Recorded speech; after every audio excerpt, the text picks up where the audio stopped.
Евангелическата конференция For Jesus. Искам да ви кажа за една от личностите, които ще бъде на тази конференция. Той е най-добрият евангелизатор, най-голямият проповедник. Името му е Исус Христос, Синът на Бог. Той ще бъде тук и ще ви чака, тъй като иска да се срещне с вас. Добре дошли сте. Елате всички да се видим с Него, защото всичко е от Него, чрез Него, за Него. Хора, добре дошли на нашата конференция след нова година. Ще е много забавно, ще е много яко, ще имаме молитви. Ако чуете, що съм тази шапка, защото Бог има план за Турция. Очакваме хора, къде сте? Ще бъде много яко.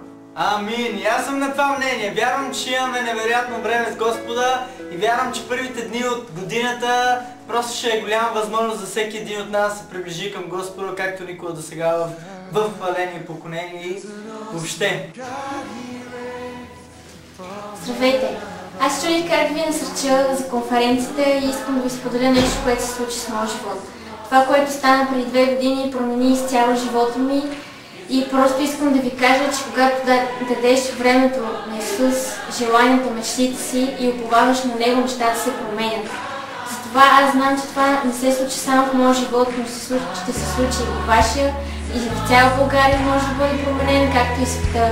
Затова ви насърчавам да дойдете и нека заедно да разпалим любовта си към Него. Абе, брате, какво ти правим тия хората да са?